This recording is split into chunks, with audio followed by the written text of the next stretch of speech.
It was a disaster scene. Tire tracks marred the lawn in the yard, and the flower bed that was supposed to be neatly arranged with red brick was a mess. The flowers that should have been blooming were scattered mercilessly on the ground.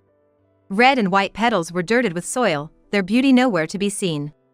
Both my granddaughter Sarah and I could only stand in shock at the situation. Looking further back, Mia's car, which should have been parked in the backyard, was there. From the look of the tire tracks, it was clear to anyone that Mia's car had wreaked havoc on the garden. "Oh, what are you doing standing around like that?" Mia came down from the car, smirking as she approached us, stepping on the pedals with her high heels. "What do you mean, what's wrong? Why did you drive the car over here? It's a shortcut to the station from the front door. I was thinking of going out, but I decided against it today." She laughed without a hint of remorse. She had no intention of going out, she did this on purpose. "How terrible!" Sarah's eyes were moist as she spoke in a soft voice, appealing to Mia, who then burst into loud laughter. What a dreadful thing to do. The flower bed that a grade schooler had spent hours, days to complete. I was furious. I felt as if my head was boiling, ready to lash out at Mia at any moment. But then, looking at the scattered red petals on the ground, I realized something. Could it be that flower? Picking up a petal gently, I was certain. And then, with a refreshingly sincere smile I've never had before, I told Mia. "Oh, thank you. So you were tidying up the flowers for me?" "My name is Sally. I'm turning 54 this year. My late brother had a son named Tom. Tom, though my own son, is a responsible young man, working hard at a reputable company. Tom married for the first time about 10 years ago. His partner was a straightforward, easy-to-talk-to, wonderful woman. Though their home was a bit far from ours, she would come over to my place, complaining, 'My husband is always away on business trips, and I'm so bored,' and she would do the housework or keep me company. It didn't take long for me to grow as fond of her as if she were my own daughter. After a while, Tom and his wife had a girl named Sarah. Even as a toddler, Sarah would reach out to me, laughing joyfully, and I couldn't help but adore her. Tom and I believed this happiness would last forever. But things didn't go as well as we hoped. Tom's wife fell seriously ill not long after giving birth to Sarah. Despite a long battle with her illness, she passed away a few years ago. Why did such a bright and kind person have to leave this world? What saved us from our grief was the young Sarah. I can't count how many times my granddaughter's smile has saved me. Seeing his daughter grow every day, Tom thought he couldn't just mourn forever and decided to raise her by himself. Though I helped as much as I could, I believed there must be something only a mother could provide. During this time, Tom met a woman at work who got along with him well, Mia. Though she was 7 years his junior, being 23 at the time, she made several advances. Initially confused, Tom didn't seem to mind it, especially as he found Mia's assertiveness reminiscent of his late wife. At one point, Tom confided in me. "The word remarriage keeps popping into my head. I feel terrible about it, though. If it means you and Sarah can be happy, then I'm all for it." With my support, it seemed like he made up his mind. And so, Tom ended up remarrying Mia. With the remarriage, Tom proposed that we live together. It seems he was worried about me living alone since I had a stroke over a decade ago. I could manage daily life, but due to the after effects, I had to quit the flower arranging classes I had been taking since my youth. Seeing how down I was, not being able to do what I loved with flowers, he must have thought it through. I felt grateful and guilty at the same time. Having lived with my in-laws when I was younger, I knew all too well the discomfort and difficulties that come with it. Living with others is more painful than one might think. I refused several times, worrying that I might be a burden to Mia. However, since Mia assured me in front of me that it was no problem, I gratefully agreed to move in together. As a result, Mia and I ended up living under the same roof. I was looking forward to it, knowing Sarah liked her, but Mia and I didn't get along at all. Having had a good relationship with the previous wife only added to my confusion about feeling out of place with Mia. First off, it appeared Mia had a habit of spending frivolously. I heard she was a woman who originally didn't buy brand name items and lived moderately. But after marrying, Mia was different. Having quit her job upon marriage, she started taking lessons in tea ceremony and flower arranging with Tom's money. She began buying expensive tools for these hobbies, such as tea bowls, tea caddy, and high-quality vases for flower arranging. Even a single tool was quite pricey, but she always bought the better ones, bragging about them to the neighbors and her classmates. I've never seen her practicing tea ceremony or flower arranging at home. The tools she bought are just gathering dust in the storage. I wonder if this is normal nowadays, and I'm just unaware. I couldn't help but see it as her playing the role of the elegant young wife. Still, not wanting to worsen our mother-in-law and daughter-in-law relationship, I didn't say much. I had other concerns as well. Mia seemed to dislike the fact that I was physically disabled. Ever since the stroke, my hands haven't moved the way I want them to. I can manage daily life, but the finer tasks are difficult. I knew Mia was mocking me behind my back. Because I overheard her telling her friends and classmates, taking care of my mother-in-law is so hard. Despite leaving all the household chores to me, it felt wrong to be talked about like that. When my mother-in-law says this is better, or that's better, and tells you to do the work instead. That's what she'd say when she thought I might hear.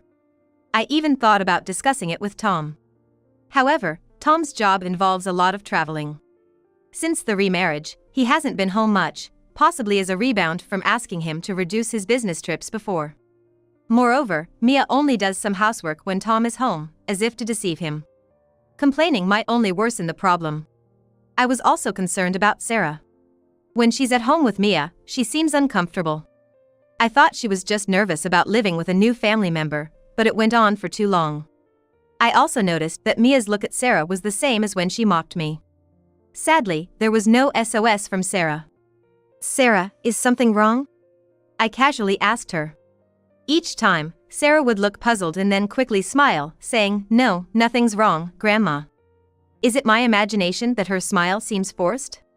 Maybe it's just because I'm the mother-in-law and I'm not supposed to like the daughter-in-law living with us. Is this what people mean when they say mother-in-law and daughter-in-law relationships are like this? Fortunately, my concerns about living together are only with Mia. Sarah and Tom are very caring towards me, despite my disability. Especially Sarah, who seems interested in flowers. Since she found out I used to do flower arranging, she often asks me about how to arrange flowers. That was a healing time for me. On a bright Sunday, I was getting ready to go out for a doctor's visit. I had to be monitored for high blood pressure and poor blood circulation due to a stroke. As I was about to leave the house with my bag, my granddaughter Sarah came running to me. "Hey, Grandma! I've thought of a special present to make you feel better." "A present?" "Yeah. Look forward to it." With those words, she opened the door and stepped outside ahead of me with a light step. Given that I had been hospitalized as well as visiting the doctor, kind-hearted Sarah must have been worried about my health. Her smile at that moment seemed genuine, and I felt happy. After that, Sarah began to spend more time in the garden after school or late at night, fussing over something. Driven by curiosity, I approached her in the garden one night after the sun had set. "What are you doing?" Startled by my sudden appearance, Sarah blushed and said, "I'm making a flower bed." Perhaps influenced by me, she had been in touch with flowers daily. Despite being a grade schooler, the flower bed was taking shape. Feeling a bit shy, but wanting to cheer me up, Sarah filled my heart with warmth. How lucky I was to live with such a kind granddaughter. I eagerly awaited the day the flower bed would be completed. But it seems I wasn't the only one who knew about Sarah's flower bed project. Mia had noticed Sarah working in the garden after school and at night. Upon hearing the reason for the flower bed, Mia praised Sarah excessively for her wonderful act. I was chilled to the bone. Because I noticed that her eyes weren't smiling. A bad feeling washed over me. I could only pray that my premonition would not come true.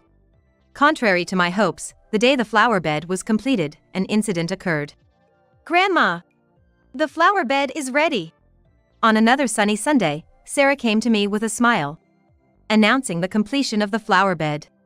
With a spring in my step, I reached for the doorknob to go out to the garden. That's when I heard a loud engine noise and the sound of something breaking. The noise continued for a while, and Sarah and I were too frightened to move from the entrance. "Grandma, I'm scared." Sarah and I held hands tightly, waiting for the noise to stop. Finally, when the noise subsided, we cautiously opened the door to look out into the garden. It was a disaster scene. Tire tracks marred the lawn, and the flower bed, which was supposed to be neatly arranged with red brick, was a mess. The flowers that should have been blooming were mercilessly scattered on the ground. The red and white petals were dirted with soil, their beauty nowhere to be seen. Both Sarah and I could only stand in shock at the situation. Looking further back, Mia's car, which should have been parked in the backyard, was there. From the look of the tire tracks, it was clear to anyone that Mia's car had wreaked havoc on the garden. "Hey, what are you doing standing around like that?" Mia came down from the car, smirking as she approached us.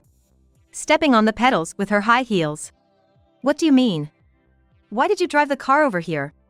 It's a shortcut to the station from the front door. I was thinking of going out, but I decided against it today." She laughed without a hint of remorse. She had no intention of going out, she did this on purpose. It became clear to me then how much Mia detested me. And that she also harbored deep dislike for Sarah, her stepdaughter, in her heart. Come to think of it, I now recall. There were times when Sarah's belongings went missing, or when Sarah, who is usually kind and gentle, was scolded for mischief she hadn't done. All that might have been Mia's doing, hating Sarah. I had wondered about it before, but now it makes sense. Sarah's face, frightened as she looked at Mia, told me that my suspicions were not unfounded. "Horrible!" Sarah's eyes welled up with tears as she appealed in a small voice. Mia, seemingly pleased with herself, laughed loudly. She wasn't even trying to hide her disdain anymore. What a terrible thing to do. A flower bed that a grade schooler had spent hours, days to complete. Even if you were given such flowers, it would be a nuisance, so it's just as well. I should be thanked, really. Mia spoke words one wouldn't expect from someone who practices flower arranging, as if she couldn't see our reactions at all. I was furious. Wrapped in a sensation as if my head was boiling, I felt like I could lash out at Mia any moment. However, when Sarah tugged at the hem of my clothes, I snapped back to reality. With tears brimming in her large eyes, she desperately shook her head. "Grandma, no. I'm okay." Seeing her like this, I managed to calm down. Even after regaining my composure, the devastation around us was unchanged. But then, looking at the scattered red petals on the ground, I realized something. Could it be that flower? Picking up a petal gently, I was certain. And then, with a refreshingly sincere smile I've never had before, I told Mia. "Oh, thank you. So you were tidying up the flowers for me?" I think my tone was quite clear. "What?" Mia was taken aback. It was natural since she was expecting anger from me. I continued, looking down at the petal in my hand. "Because this is a cyclamen, right?" I had realized that the flower Sarah planted was a cyclamen. Cyclamen, with its variety of colors like red, pink, and white, is a charming flower. However, it's also known for being an inappropriate gift for the ill due to associations with bad luck implied by its name. Although I had taught Sarah how to grow and arrange flowers, I hadn't taught her about the meanings or taboos, thinking it would be too complex for her young mind. So, she must have chosen it simply for its beauty. It might be considered somewhat inappropriate for someone who is ill. "Mia, you realized it was a cyclamen, and acted the villain to teach us it was a bad idea?" Mia looked back at me, bewildered. As Mia and I were facing off, a person arrived at the gate. She was a woman dressed neatly, exuding elegance and grace. "Teacher!" Mia exclaimed in surprise.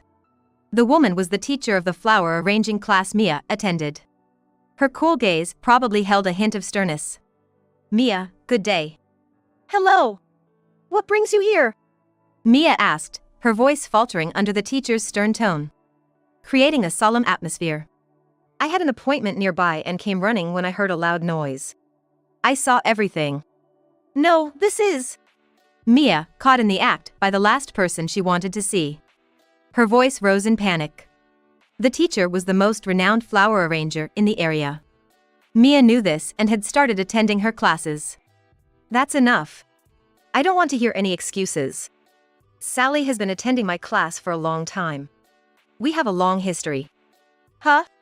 Yes, the teacher was right. The flower arranging class I had attended was the same one Mia was going to. Since I hadn't attended since the day I had the stroke, it was natural Mia didn't know. I was the first student the teacher taught when she opened her class. In a way, I was her first disciple. I had secretly greeted her when I found out my son's wife had started attending her class. However, Mia's reputation among the other students wasn't good. Initially envious of her expensive tools, people grew tired of her boasting and drifted away. The teacher had visited my home several times to hear about Mia's behavior. Never crossing paths with Mia, who often went out during the day. She had seen Sarah working on the flower bed. "Are you making a flower bed?" "Yes. I wanted to cheer Grandma up because she loves flowers, so I'm trying my best." Touched by this, the teacher had given her advice several times. She hadn't known about the plant types of flowers, though. As I recalled these moments, the conversation between Mia and the flower arranging teacher continued. "No, there's a deep reason behind this," Mia began, scrambling for various excuses, but the facts seen by the teacher remained unchanged. Moreover, the teacher had noticed that Mia hadn't realized the flower was a cyclamen. "A person who cannot cherish not only flowers but also family has no place in my class," she told unequivocally. It was an expulsion. "I had high hopes since you were Sally's daughter-in-law, being my first disciple." "First disciple? My mother-in-law." Mia looked humiliated. Possibly frustrated at the thought that the mother-in-law she had belittled held a higher position than herself. Disappointment was all she could feel, looking at people only through their titles. I was more concerned about Sarah, who had suffered much greater emotional wounds than Mia. Fortunately, Sarah seemed calmer than before. "It's a pity about the flower bed, but shall we rebuild it?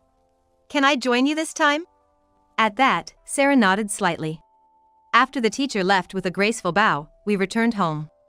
It wasn't long before rumors of Mia's expulsion from the flower arranging class spread throughout the neighborhood.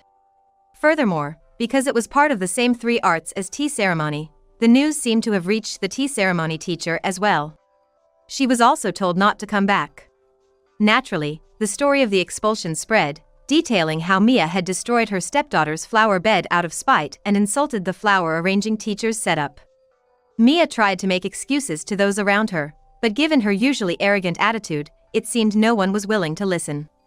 The rumors had probably reached Tom, who had returned from a business trip.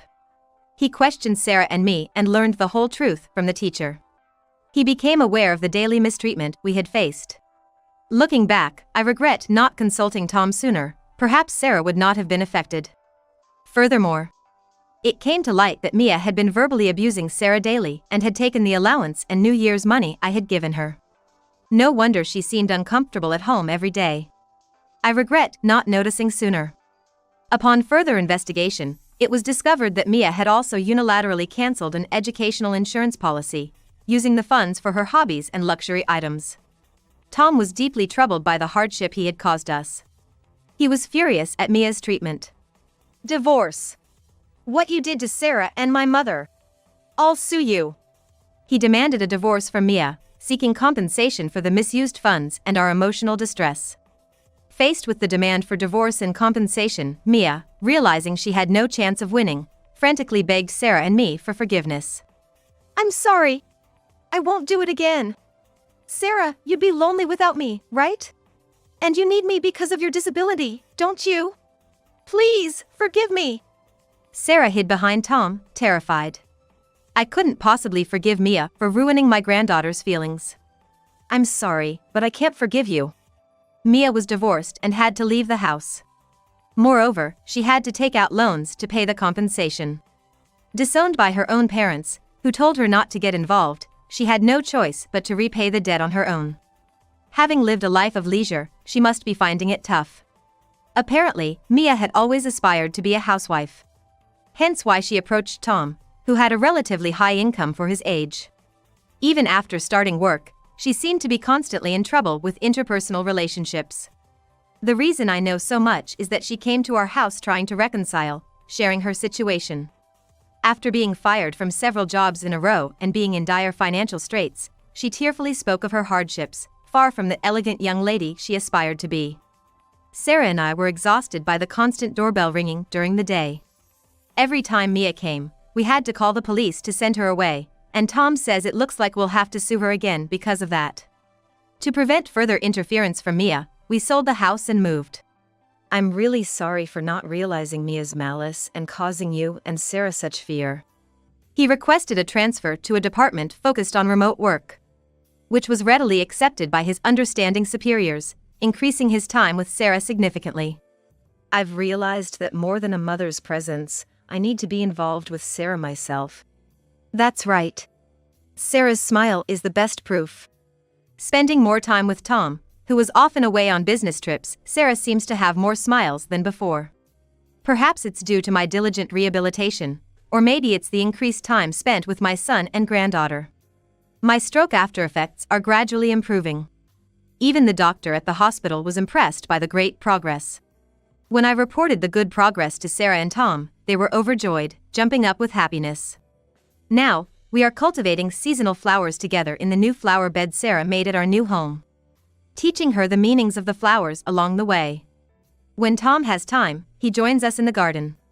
The flower arranging teacher, who occasionally helps us, has invited Sarah to join the lessons, emphasizing that the essence of flower arranging is the spirit one puts into the flowers and people, and she believes Sarah has what it takes to excel in it. Flower arranging, which brings happiness to those who see it, is indeed suitable for a granddaughter who cares about her family. Sarah herself is eager to try, saying, "I want to go for a trial lesson next time." Tom is also enthusiastic about making the arrangements for her participation. If my hands get a bit better, I might return to flower arranging too. Looking forward to practicing together with Sarah, I plan to continue my rehabilitation.